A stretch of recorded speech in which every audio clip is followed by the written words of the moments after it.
Welcome back to the Fuel Your Legacy podcast. Each week, we expose the faulty foundational mindsets of the past and rebuild a newer, stronger foundation essential in creating your meaningful legacy. We've got a lot of work to do, so let's get started.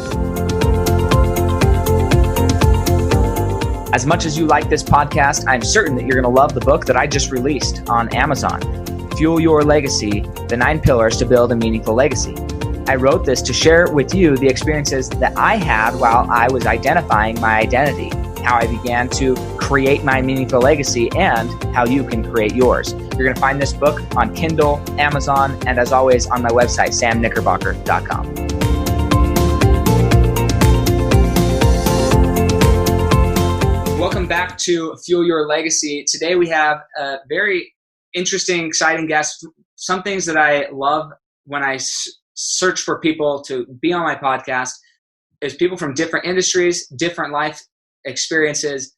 And the reason for that is everybody has different legacy, and it's important to hear how different people are fulfilling their purpose in life. So today we have on, and I'm going to make sure I say his name properly, Andrey Psyche.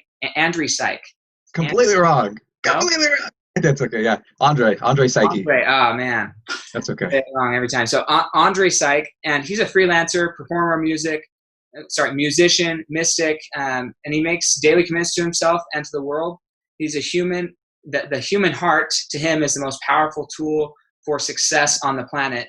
And he has been bathing his, I love how this is phrased. He's been bathing his human heart in self-love for years. What has it gotten him is a question we're going to find out today. So Andrey, just let us know a little bit about your history. How did you discover the importance of self-love for yourself, and why is it phrased that exact way, like bathing your heart in self-love? I love it. Well, first of all, like, I am a poet, so I'm trying to convey deep emotional meanings through simple language. And once you get to a point of this whatever it is, it truly feels like there's this ethereal substance that's surrounding you, and you're just floating in it. And that's where a lot of mystical principles or religious principles or Buddhist or anything of that nature says, don't get attached to anything, because once you let go of all attachments and you attach yourself to the current moment, you start to see yourself floating through life, through the universe, and things start to get a little interesting for the individual. Yeah. Go ahead and share with us your story of how that all came to be, where you started, and where you are today and where you're headed. Sure. So I was just like everybody else. I'll try to keep this 10 minutes, obviously. Just like everybody else, and I had my path placed in front of me. You're going to go to the university. You're going to study medicine. I'm from a Russian family, and then my parents are like, you're going to go and this is going to be your legacy. You're going to be a doctor. You're going to save lives. You're going to make money. People are going to respect you. And I'm like, yeah, I'm going to do that. So going through high school, I had a lot of low self-confidence. I was bullied a lot. I was picked on, and then it got to a point where I was like, I'm not worth this. So I turned into the bully, and I started picking people. And then I adopted this masculine mindset of just go out there and just beat the shit out of the world until it subdues to your will. And I lived in that sort of mindset for a really long time. Went through college, went to university, studied biology, studied medicine, and got to the point of graduating. And I was like, all right, let's go work with the doctor and see how this is all going to pan out. So as I'm working and I'm living with this mindset, it feels like it's me against the world. And I'm proving myself to the doctor, to my patients, to everybody. And my doctor says, all right, like you got a great potential. Let me send you to my med school where I went to in New York, and things will be hunky dory. I was like, cool. Let me think about this. So after about a year of doing this and continuing to do this daily grind and showing up and I'm still loving it. I really enjoy the interaction between people. I got to a point where I said, all right, I'm going to do this. I'm going to take the plunge and go be a doctor. And I had a realization in my mind. As I was driving home to my parents, to their home, I should say. I had this flash of clarity, at least for that moment, that I've never experienced before, and gave me the understanding that it was love that I was pursuing. It was the tenderness. It was the connection, the community that I was looking for, rather than anything monetary or anything of that nature. And I projected forward and I asked myself, is this what I really want to do? Do I want to be stuck dedicating another decade of my life to education, to get glory, to get money, to get pride, to get all of these things, or do I want to be with my family, helping raise my young step half sister, be with my mom, be with my dad, be with my brother, and actually see how their life progress throughout this decade. And to me, it just hit me right in the heart. That was the first moment where I allowed love to take over, and I said, you know what, I don't want to give up this once in a lifetime moment for something prestigious like a title or a paycheck. So I was coming home to tell them that I was gonna leave for New York in the next couple of weeks, and instead I was like, listen, I'm gonna quit my job. I'm gonna leave. I'm gonna leave my apartment. I'm gonna leave everything behind, and I'm gonna come and help my mom. She runs her own custom manufacturing business, to go and help you with the business. So this is a perfect time because my stepdad died, and she was just really struggling. So I came in. I started learning how to work with my hands. Actually started using my knowledge as hands-on knowledge and create things on the spot. And at this moment, I was helping. It was already a functioning business. She was just struggling. So money wasn't necessarily a problem there. I would just go out there. I learned sales. I learned networking, customer relationships, all that stuff. And I went out and just did my job. Basically, almost took the business over from her and became her protege.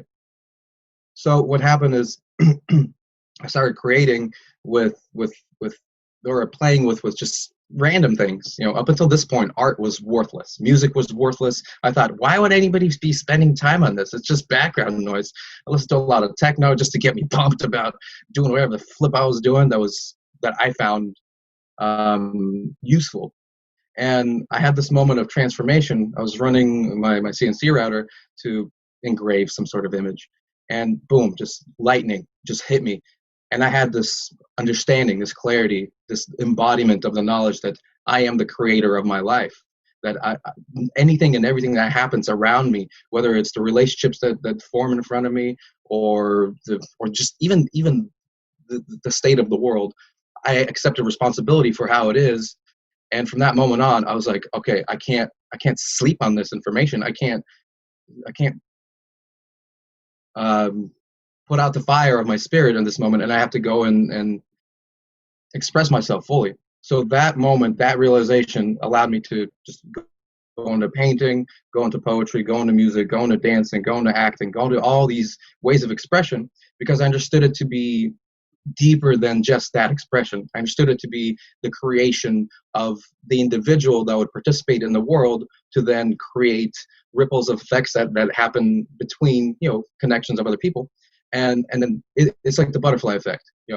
One good deed leads to another good deed, leads to another good deed, and then before you know it, boom, the world is a much happier place in that sense. So once that hit me, I just couldn't sit back and stop creating excuses. Dove into meditation, dove into spirituality, dove into health. Health is the greatest key to freedom. If you don't have health, you can't do anything, no matter how much desire or passion you might have. So I started cleaning out my world. I started cleaning out my body to show up ready for anything, and very slowly through a lot of disciplined work and late nights and early mornings, I find myself here and just in a completely transformed life where love has found me personally, as to just accept myself for who I am, for anything that might happen inside of me. I don't bottle up anything anymore. As you can see, these are all my emotions on all of my things here, and I've come to a place that feels like just almost like emptiness, like a zen spot where I'm in the center of I'm in the eye of the hurricane, and from there I can make much better judgments about where I can go and where I can lead other people to find their own peace. Hopefully that was good. Oh, that's awesome. No, I love it. There's so much here that is, I think, crucial to it. It's fascinating actually to hear your experience compared to my experience while ending in a very similar position. So one thing that I found interesting if you've listened to the podcast, then you'll hear lots of different stories. I find a lot of people end up in this place of love, but we all have different paths to get there. And for me, I would say my path was more, I mean, there's a lot of similarities, but there's also a lot of differences. So things that were similar that I recognize inside of myself. I'm the 7th of 11 kids, was raised in an abusive home, mentally, physically, verbally, all those forms of abuse. Thankfully, no sexual abuse that I experienced. I'm grateful to report that, but ultimately I don't blame anybody in my household for what happened. In fact, there's just a lot of compassion there, but there was a point in my life where you described it as, hey, I'm not worth this abuse from others or this bullying, so I'm going to become the bullier, right? For me, that same result happened, but instead of me saying I'm not worth it, in my mind, and keep in mind, this is all my self-aggrandizing perception of what was going on when I was, 10, 11, 12, 13 years old. But I thought, well, if this is the extrinsic bullier of all of the group, well, if I take the leadership role and make sure that they do what they're doing, then I will abuse my family less than the other abuser, and then things will be better because there will be less abuse. Even though I'm the one now inflicting the pain versus the other person, I will do it better and more controlled than this person. This was myself. This is what I believed about myself, right? Not necessarily true. And it took me to have my oldest, well, not oldest, but one of my older brothers come in and actually show me, hold me down in a physically restrictive position, and until I calmed down because I was freaking out when he was getting his grip on me. And then he just explained, hey, this is how people feel emotionally when you walk into the room. The tension. Oh, that's powerful. And I was like, what? I'm saving you. In my mind, I'm the savior and you feel oppressed. What the heck?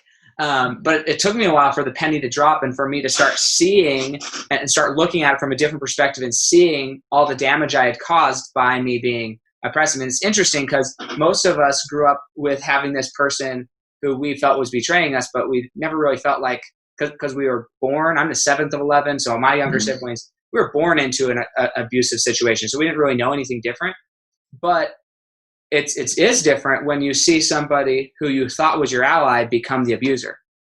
That's a whole nother part of trauma that was lost on me for a while, but as I started to see it was really interesting. So that's one thing that I think is so crucial for us to understand and for us to ask ourselves, where are we doing that? The reality is Andrey probably still does aspects of that in his life because they're old habits. I still do it in my life sometimes until I recognize, oh, I'm doing that habit again. I don't like that habit. And I have to go say sorry and say, okay, I'm not doing that anymore.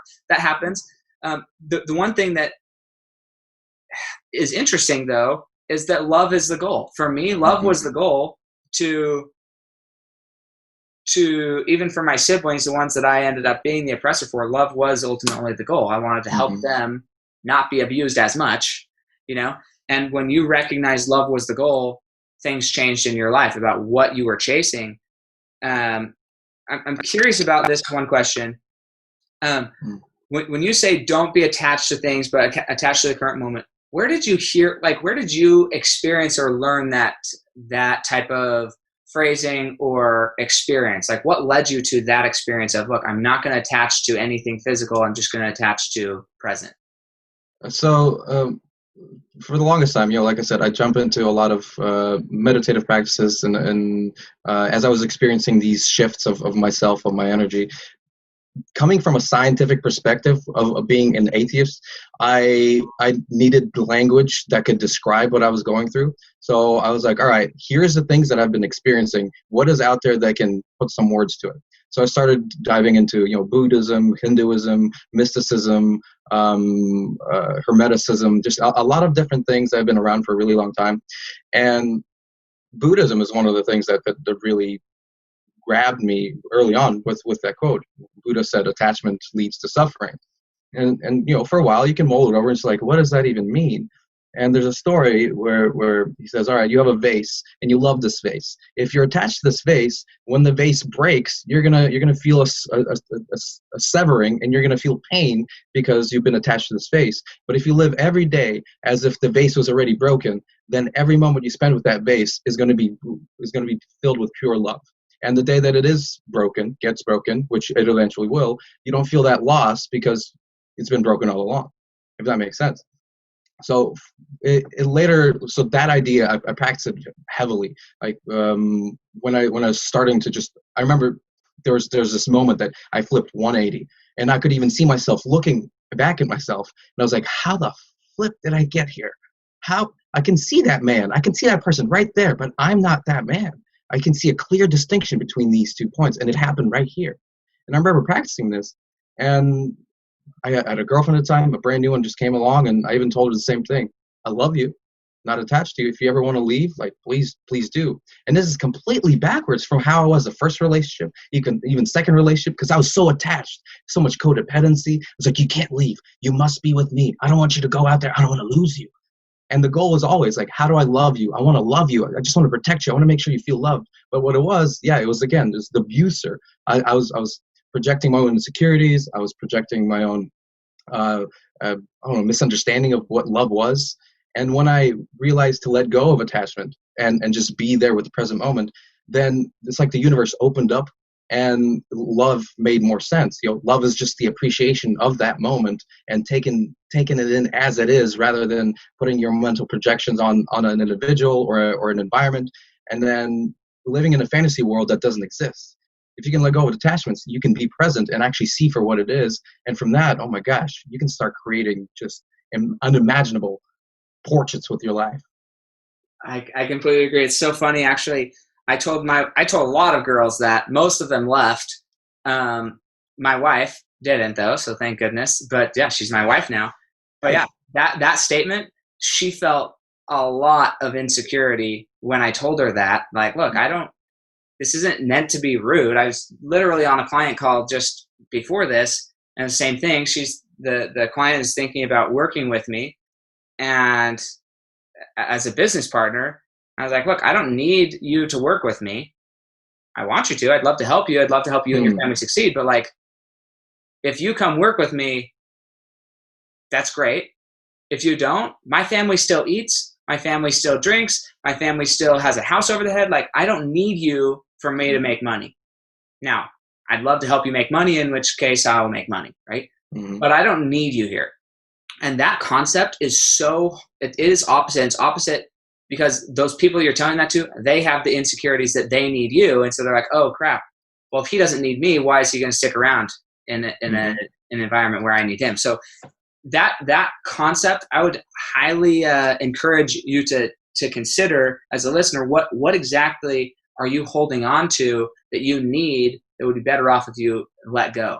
And another thing that you said there that's fascinating to me is, as an atheist. So for me, I'm a deeply religious person. And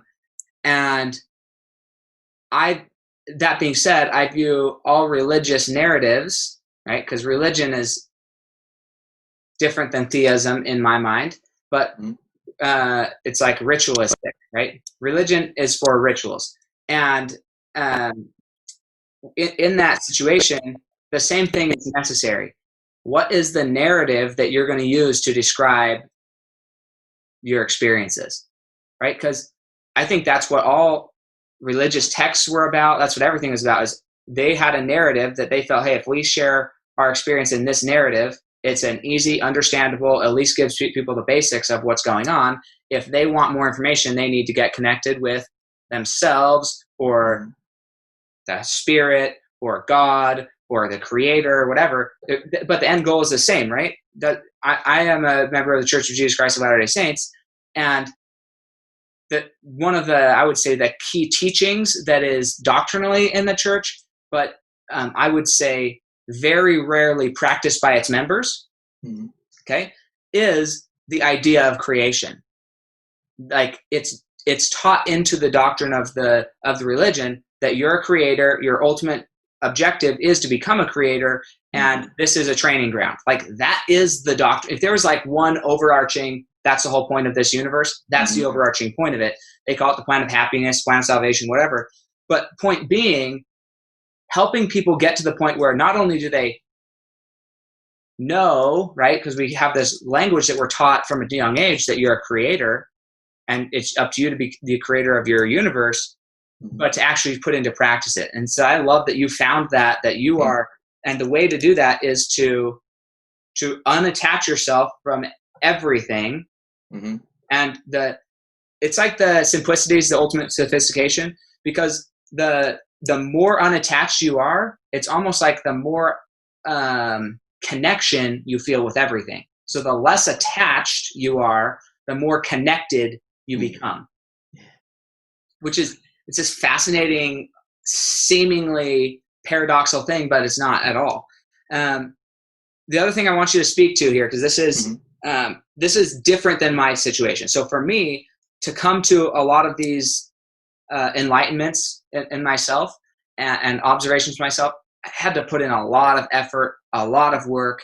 I heard somebody else had this experience, so I was like almost chasing this experience, doing everything I could, meditating, things like that. But when you said, almost every time you mentioned like you had this aha moment, it seems to me that they came during what I would consider a more mundane task. Okay. The reason this is important is because, again, if you're looking at the mind and how the mind operates, when you're performing mundane tasks, you're in a state of mild hypnosis.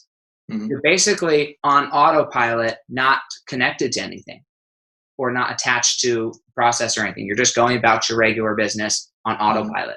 So explain that a little bit as far as like why you think that your aha moments came during that type of environment. So the mind is a beautiful thing, and this is why, like, I love digging. Kind of like you said, kind of mindless tasks, because those mindless tasks are it's when you allow your brain, your thoughts to just kind of rest into into a meditative state, like you said yourself, alpha brain or beta or delta. I'm not too gets into one of those. And as you kind of get yourself into that mental state, you start to what's the word? Contemplation, right? It's different from thought. Thoughts will sit there and they will eat you up. And what if this and what if that? Futures, past, all these things that don't exist. Contemplation is just a thought about ideas, and you allow an idea to just kind of marinate and evolve into whatever it is. You just plant a seed and you allow the tree to just sprout out there. So to get to that point, same thing. I was meditating. I took health seriously. I started cleaning my body. Started eating organic. Took all the pesticides out. Exercising regularly. Or at least being very active. And all of that, and literally crying almost every night from my meditations, because I would be uncovering so many deep buried emotions and deep buried just interactions, moments that I was like, man, that was me. I said that to my mother. I said that to my best friend, and I'd come out just tears. And then next day I would have to come out and just retribution. I'm sorry I did that. And they're like, what? It's like, it doesn't matter if you don't remember. I did this, and I know it was I don't want to say wrong or right, because those don't exist, but I know it was painful for you. And as 3 hours a day, probably one in the morning, one midday, one at night. And it was that fertile ground that I created that then when I found myself in these mundane tasks, and I found myself contemplating whatever ideas were all around me, just this clarity, this pureness, I feel like I was in the right place to have that lightning strike hit me, my aha moment, my moment of enlightenment that allowed me to see something beyond myself. As soon as I took myself out of the picture, then you can start to see the universe that is around you. And I don't credit the mundane task, but the tasks definitely get you into a place where then you can become receptive to whatever is around us. Sure. I think what's fascinating to me is often, if it depends, man, there's so many different schools of thought, right? and I'm of the opinion, just from like a neuroscience perspective. So I tend to be more scientifically minded than purely ethereal. So like if it's too woo woo, then I'm like, show me some data, show me some realistic reasons why this is happening. And I think it's all there, right? I don't think that meditation or any of this can't be tracked. I think there's maybe certain limitations currently of how we're tracking stuff that we don't have complete understanding. But the more and more that we're able to track, the more and more like, okay, yeah, this makes complete sense between brain waves, between energy, between electricity. I mean, all those things, they're all real things. And so it's all trackable. But what's interesting is there are pockets of, oh man, what's it called? Of different, I would say, studies, whether that's, I don't know, just different areas where they focus on meditation, yoga, things like that. And they are, in their mind, for whatever reason, it gets translated to the rest of the world who doesn't quite buy into it yet, that meditation looks a certain way. And that, because I was having this conversation with my wife a few days ago. She's like, well, Sam, why don't you meditate daily? Why don't you, because I was saying, hey, these are things that have helped me in my life. Why aren't you meditating daily? Why aren't you having somebody who does NLP practices on you and all these things? And she's like, and I was like, okay, so that assumption is that because my form of meditation doesn't look like what you think meditation looks like, that I'm not meditating. In my mind, meditation is at its basic core anything that puts you into this mild hypnosis state. And so if running, all that's required for your body to run is like 3 or 4 processes to run, that's a meditative state. Even if all you're doing is just you're running through your lifting routine, or you're running through your driving routine, whatever, those are all meditative states that you can be in. So don't mistake and think that the only way to meditate is to find a dark, quiet room. Maybe meditation is playing the drums. Maybe meditation is listening to techno music, right? Whatever it is that's so habitual in your life that it doesn't require active thought is meditation. And it's like basic core. And so I love that. And I'm glad you had brought that out. One, that you had prepared yourself for it mentally to flow to open those flow states up, but also that you're actively doing things that you already were comfortable doing to allow that meditative state. So one more thing here that I just want you to speak to. I don't know what's going to come out here, but I'm just interested in it. You had said, when you were talking about a peaceful emptiness, okay? So there's so many people. I deal a lot with single mothers or parents in general, and they feel empty inside. They feel like they're so busy in life trying to help everybody else, trying to work for everybody else, that they would say they feel empty. My belief is they're based on this statement, right? So this is me first really contemplating this analogy. So I'm formulating in my mind as I'm speaking. But that's good. I don't think they're really empty. If you're having stress, if you're having fear, if you feel empty, you're not empty. There's something that you feel a lack of. The peaceful emptiness comes from the lack of the lack of attachment to what's going on. And that's when you truly are able to empty any attachment. That's when you're empty. And that's also, in my mind, using these words, I've never used these words to describe this feeling though, but that is the ultimate peaceful state. That is the nirvana. That is the like, look, I'm not attached to anything.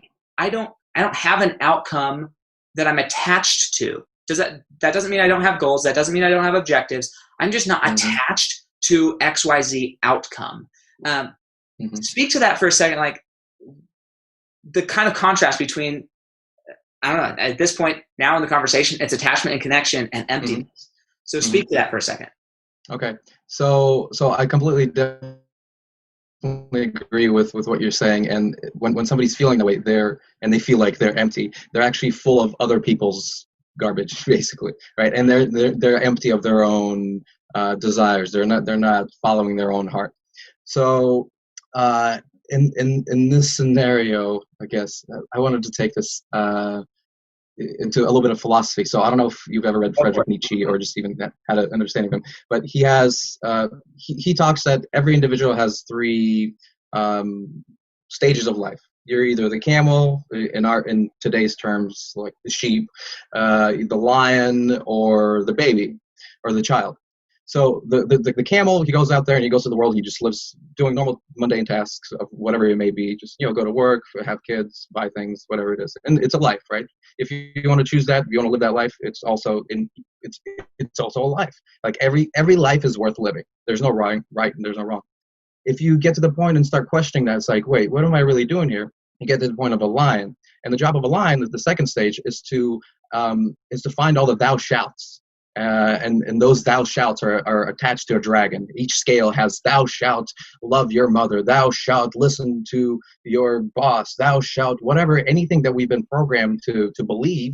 This dragon has them on every scale, and the job of a lion is to come in there and rip every scale off, every single one. And the moment, and this is going to take a long time, the moment that you've inspected every single contract that you've signed, willingly or unwillingly, and you inspect it and say, all right, put this down. You get to a point of this nothingness, of this emptiness. Now life has no meaning. Now life has no objective. It has nothing that you need to do or need to abide by.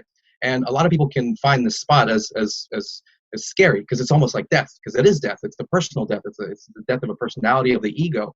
That's why most people will not go there. They're afraid of death. But if you find yourself there, there's two kinds of people. One will go into nihilistic terms. It's like, oh, there's no point. Well, fuck it. And the other people are like, oh, there's no point. I get to create the point. If you get to that point, now you're the child. Now you have the understanding of, if this is all just a huge playground, what do I want to fill it with? I'll fill it with these sort of relationships. I'll fill it with this sort of work. I'll fill it with this sort of government. I'll fill it with this, anything and everything, until you're just completely satisfied. So that's why I want to piggyback to the death part. Like, personally, man, I love death so much.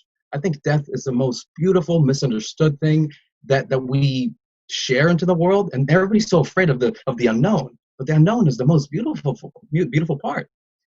We can sit here and conceive, what can it be, what will it be? But if you find yourself in love with death, if you find yourself not running toward it, but looking forward to the encounter of this event that only happens once in a lifetime, you give yourself the permission to live every single day, because now you're like, all right, well, that's going to come, and I'm going to look forward to that. What am I going to do until I get there, to the point of getting there?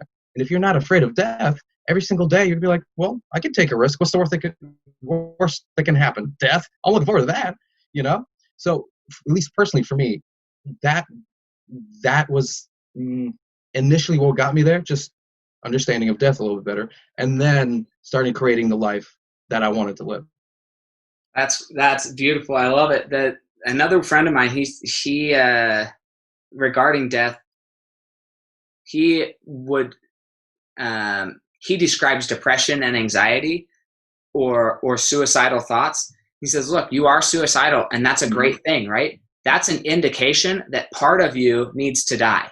The part of you that is so unhappy with life, the part of you that is worried about X, Y, or Z, all of that stuff, you need to kill that. Like, you need to become a murderer of all those past lives of yourself so you can truly be present. And it's okay. This is another conversation that my wife and I have these conversations all the time, because this is where my mind is at most of the time. But we had this conversation of how I don't feel guilty for pretty much anything in life. Like, it's just like, whatever, like, that happened. Is it a little bit embarrassing? Yeah. Like, if it was brought in certain forms of light, it'd feel a little embarrassing, but like at end result, like, I don't regret anything. Now, are there things that I wouldn't repeat, that I would hope never to do again? Totally. But when I look back, even yesterday, at things I did yesterday or this morning or 2 hours ago, right?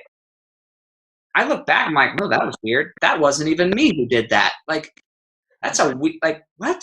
You mean that this body performed that action or said that thing, or like, what? That's just that's not who I am, And so my identity is not tied up in my habits or how I've unfortunately been programmed over 27 years to be. but my identity, internal identity is separate. And so I don't feel guilty about stuff that happened 10, 20 years ago. It's just like, whatever, like it happened. That's not who Samuel is. So that's just unfortunate that he acted that way at some point, or that other being did, but that guy's dead. And so many people have struggle understanding that. But if you look at any religion, we all have it built into your religious structure. The idea of repentance is nothing less than having a new view of yourself in orientation to, in Christendom, God, but you could say, if you don't believe in God, into the most perfect version of you, the ultimate creator of you. All you have is a new perspective of where you are at in relation to them. That's the definition of repentance, and changing and ultimately reorienting yourself towards progression towards a more perfect version of yourself. And so it's built into every narrative, religious, atheism, football, it doesn't matter what it is, any religious narrative, it's built into the idea of progression. And I just love that. I too love that. Like, that's why when I started diving into it, like, I became an omnist. Now I'm just like, all right, I see the truth in everything. So because before, man, you say the word God and I cringe. I was like, ugh. And now I'm just like, all right, like, this is what it is. And there's all this beauty around me. And okay, let's take this. Here's a piece of the truth. Here's a piece of the truth. And yeah, religions or spirituality or anything of that nature, it's all a unifying idea of, hey, let's all get connected with ourselves, with everybody else, because we are the same. We're different expressions of the same entity, of the same essence. Like, so when that again clicked with me, I was like, unconditional love just came flowing, and nothing matters. Like, you can come in here and you can say all a bunch of negative things, or you can just spit in my face, try to punch me, and I'm like, all right, I know you're feeling that way and you're trying to project that onto me, and how can I get you to forget about that moment, that part, and elevate you to a better part? And honestly, like, I find so much beauty in human interaction now. Anytime I go anywhere and just meet people, just best friends everywhere, and it's gold. And contrasting it to the very beginning of my life, I could have never imagined that, because again, that mentality, me versus the world, it showed itself everywhere, and now it's me with the world, and it shows itself everywhere. So that really plays to the fact of, you know what, you get what you want, you get what you think about. If you want your life to change, if you want to build a legacy, if you want something beautiful to happen, you have to create that within, and then it's going to express itself without. And again, so many religions say that. What was it? As above, so below. As the universe, so the soul. You know, it's amazing, and it's just so amazing. It's magic. Yeah, it is. And the funnier thing when it comes to religion is people who have, and this is not, I mean, it just is what it is. People who have not gotten to that perspective. I guess that, I don't know how to say this. We all use the same language to describe it. And so what's fascinating about it is you have somebody who doesn't understand it, and you try to say, this is the feeling, and you're using their same language to describe it. And they're like, nope, that's not what those words mean. And you're like, okay. But I don't know how else you could say it. Like, this is the best language I could have, is like, I love in Christendom, right? But it happens in all of them, but the intercessory prayer where Jesus Christ is sitting there saying, hey, I want to be in you, you be in me, all of us be in God, and all be one. And people are like, oh, that means X, Y, Z or whatever. But it's like, no, literally, he just wants us all to be of the same intention, same connection, and be literally in each other. Not, anyways, once you've accomplished the feeling of we're all connected, and you understand unconditional love, that's like what he's saying is the most direct, literal way to say it. And it still goes way over people's heads. And it's funny to me. So yeah, it is what it is. I read somewhere, it's like, you can't speak the truth in just blatant terms, kind of thing, because people can't accept that. That's why you have to write it in symbology. You have to write it in a language that they can personally place themselves into. That's at least where my poetry and my philosophy comes in. In philosophy, I try to write it blatant truth. I was like, here's what happens. And honestly, I've had much more positive response to the poetry book that I wrote. and it's a lot more, just like kind of like Rumi, a little mysticism in there, and it's, I create a like a lattice of words that create imagery and sensations that then people can project their own lives onto and then see themselves in it. And I think that's what separates, like, good art or bad art. Not saying I'm a good artist, but at least I've had good positive reflections of people saying, "Hey, I see myself in this poem." And I'm like, "Sweet, awesome." Yeah. And that's because we all share that commonality of the pain of being distanced from the source, from whether you say God or universe or our greater self, our perfect self. We have that separation here, and it's always that step up to get closer to that pureness, Absolutely. So I'm curious then, in this process, because you told us a story about you coming home, saying you're going to quit everything and do that. Tell us a story of like your biggest naysayer that you've come across, and how you learned to silence them in your mind, if not to themselves, help them see the light. Wow, that is a good question. Biggest naysayer. Like, I mean, it's always yourself. You are your hardest critic. And I still have to say it's myself, because around me I have people that supported me, even though they wanted me to go a different direction. The moment I decided to take a step for myself and stand up for something I believed in, even though they tried to stop me, again, like, family, they try to make you do something more reasonable. Why not go do something like this or like that? And same thing with friends. Why not be more reasonable? I haven't had one individual that's like, "You're crap and everything you do is wrong." I don't think I've ever had that. But, people, just the community that you're part of, they feel like they almost own you in a way, because they've helped you grow up. They had to raise, they've known who you match their idea of who you are to that part that they already know. And the moment you decide to grow or do something different, they're like, "Wait, this isn't who you are. Don't do that. Why are you doing that?" So it was just little pebbles being thrown left and right everywhere. And even 1,000 pebbles can kill you too. So I remember that at least the first moment that I decided to put that down, I grew out my hair. Like, I had my hair down to my chest basically. And, I've always had it like about this length, and I started growing it out, and man, everybody's like, "You got to cut it. You're looking feminine. You look like a girl. You shouldn't do that. You look stupid. Just cut it right now." And I'm like, "No, this is who I am. This is what I want to do right now, and you will not control me." And very slowly, that little small action of taking back my personal space led to the next one, taking back my personal space. And I got to a point where literally now anything I do, people support me, and they're like, "You know what? You've proven yourself to know what you're doing, even though we might not see your vision. You see your vision, you're executing it, and you know what? Keep it up. Keep it up."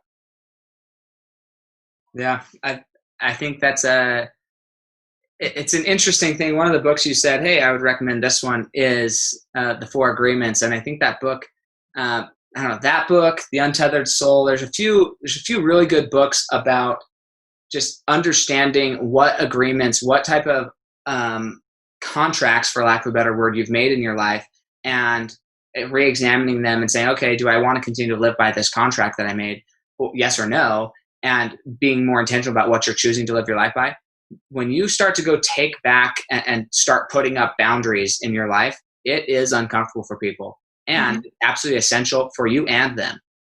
Because what's crazy, and my book, it's called 9 Pillars to Build a Meaningful Legacy. Fuel Your Legacy, 9 Pillars to Build a Meaningful Legacy. But it's goes through and has you journal on who are the people who are your haters, are your believers, are your supporters. They're part of your team. They're part of your family. They're part of your whatever, right?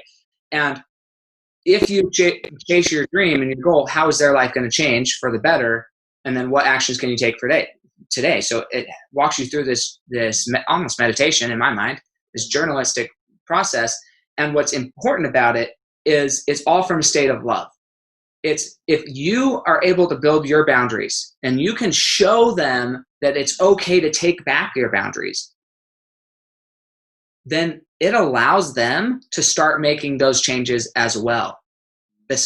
Again, the scary part is if you're in a relationship and you start doing that and you allow that other person to do that, you may end up exiting the relationship because maybe you found out once you dropped all the pretenses and all these I should or should not, whatever, maybe you guys aren't really that compatible. Like the deep down soul of you guys isn't really that compatible. The only reason you're compatible is because you are sociologically, like society would say you're compatible because of the social constructs that you've agreed to. But if you start questioning those constructs that you may or may not want to agree to in the future, then maybe you're not compatible. And that's like a hard thing that, as you said, most people, they're too scared to go to that point of death, whether it's death with a relationship, death with severing connection with people, because they think, oh, well, I've known this kid since I was 6 years old. I don't want to stop being friends with him now that I'm 30. It's like, yeah, he's been a bad influence.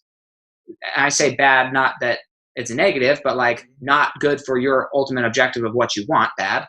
Okay.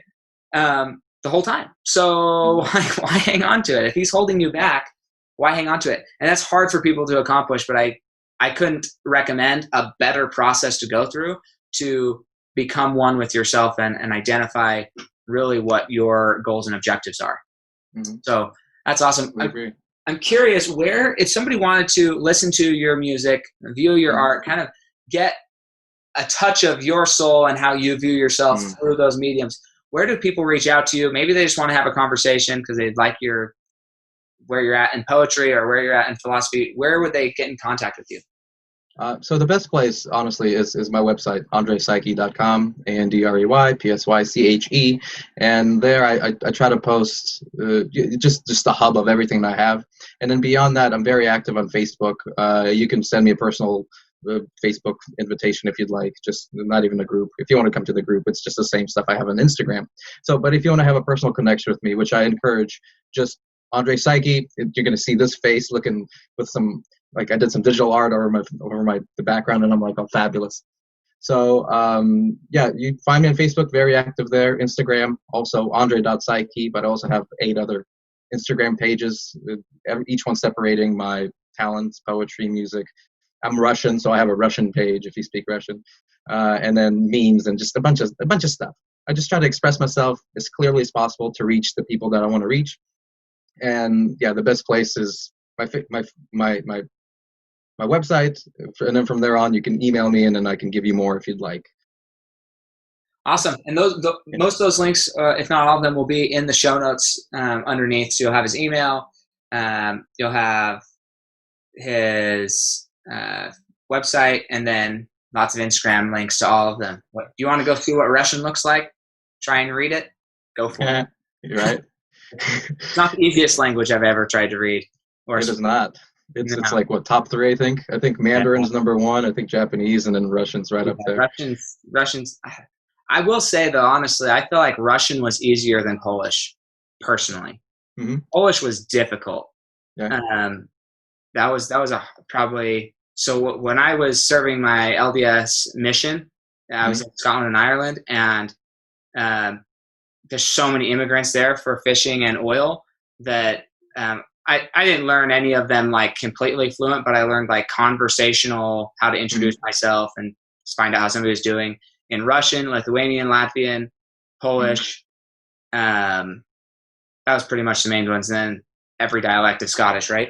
But that's beautiful, right? But yeah, Polish was tough. Like talking there, when you're reading it, and me trying to get my mouth to move the way it's supposed to move it was much harder than Russian for me. But none of it's easy. Just time, dedication, and a desire. If you have those things, you got anything. That's true. True story there. Okay, so we're going to jump into what I call legacy on rapid fire. It's 5 questions, 1 word to 1 sentence answers. Again, specifically for the first question, you got to give a sentence, because if you say yourself, I believe you, but what about yourself is what I want to know. You ready for this? All right, let's do it. Okay, so first question is, what do you believe is holding you back from reaching the next level of your legacy? What is holding me back? Nothing. Okay, awesome. And so what do you think the hardest thing you've ever had to accomplish has been? Hardest thing I've ever had to accomplish has been Um, Seeing myself for who I was. That's a tough one. What do you think your greatest success at this point in your life has been? Uh, the love that I've fostered in my heart for myself and others. Perfect. And what would you say is one secret that you believe contributes most to your success?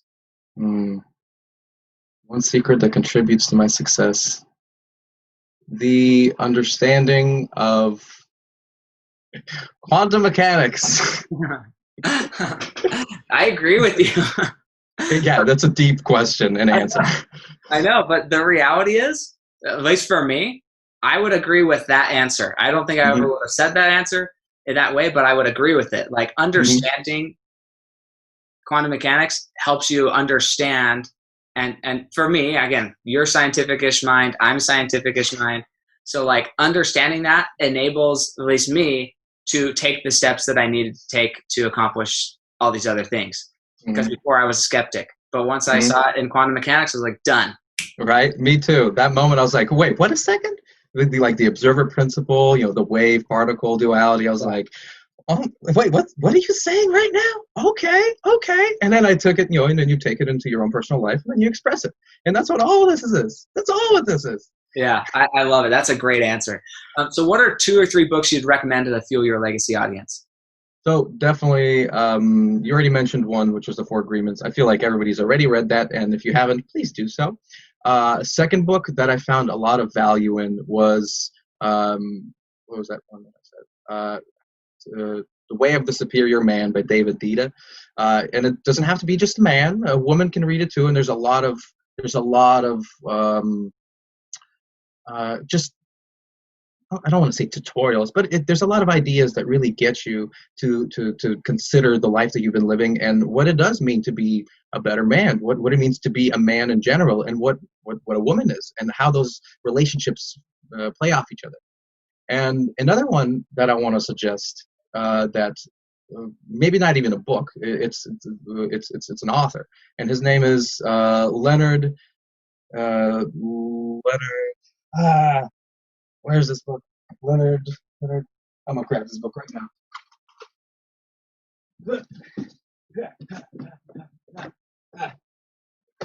Leonard, where are you? Aha!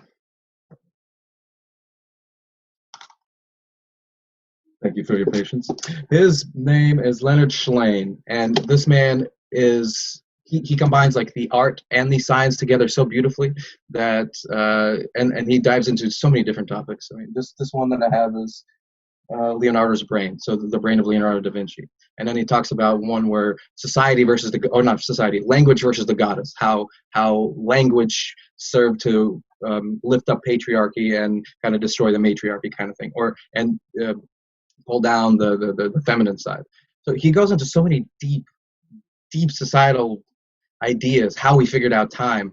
And I'm sad that he died like 10 years ago because I wanted to talk to him. He's got lectures. He's got about 5 books. Each one of them is pure gold, if anything. And if you like science and art, creativity, just a mixture of both masculine and feminine, that's the guy to talk to through his books. Awesome. Well, I'll have to look up some of his books. I haven't really heard of him before, so awesome. So here's the final question. This is my favorite question, and it's going to be really interesting based on our previous conversation. But we're going to pretend that you have died. Okay, you've actually died. Okay, and we're looking 6 generations in the future. So we're talking about your great grandchildren. They're sitting around a table. You have the ability, okay, to view that conversation, what they're talking about, what they're discussing about your life, what it meant, what you accomplished. What do you want your legacy to be 6 generations from now? Mm. Well, obviously, like, all my art, all my music, the podcast, all the words that I speak, everything is about connectedness. Everything is about understanding. Everything is about finding yourself and creating a sovereign individual. So I'm hoping that down the line, they're sitting there and they're listening to this podcast. And they're like, man, Grandpa Psyche was really on it. It's like he's sitting there, preaching love and freedom. So then I'm hoping my children would teach their children to not be a reflection of who they are, but an embodiment of who that child, that individual is. So just the upbringing of a person for their true aspects rather than our projections of who we think other people should be. And I know people who are doing this already, and I respect them greatly. I know that you can't blame your parents for not doing it because, we're all operating under our best pretenses. So I hope my legacy is that do your best, allow other people to do their best, and just love them regardless what they choose, because there is no right, there is no wrong. Every life is worth living. And if somebody chooses a life that you don't agree with, still love them, even if you have to love them from a distance. Yep, completely agree. Love it. I'm so excited for this to air, and I'm excited for my wife to listen to it because I just love having these conversations, and it's a way for her to see. Sometimes she, how do I say this? She wonders how I operate with my thought process, and it's hard for me sometimes to express that to somebody who doesn't operate at a similar mind frame. Mm-hmm. And so then that's probably one of the biggest things that I love about doing this podcast is it helps me operate in that mind frame more often. And then it helps other people have a peek, kind of a window seat into what does operation at this mind frame look like? And there's going to be probably 80% of the people who listen to it are like, these guys are off their rockers, wackos. None of this makes sense. But the 10% who are like, I wonder what that question meant. He just said, why did he say it that way? Those are the people who are going to be able to achieve the next level in their own life and impact, like you said, the butterfly effect, a few more people and bring joy and happiness, love to that next wave of people.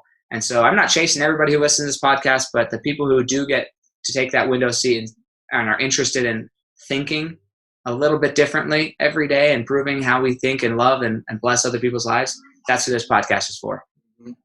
And it's such a wonderful podcast. I love your questions. I love your note taking. You're really diving into really good topics, just from the beginning and just expanding it out. I love your process. It's such a beautiful experience, and to experience your brain and connect with you as well. Like, this is just candy to the soul, honestly. So thank you for doing this. Thank you for sharing this with me and everybody else. And man, I'm looking forward to tune in and seeing what else happens through your brain, because you, my friend, you got some juicy thoughts in there. Thank you. I appreciate it. I agree. Super juicy. Awesome. Hey, well, we will catch you guys next time on Fuel Your Legacy, and hope you have a wonderful day.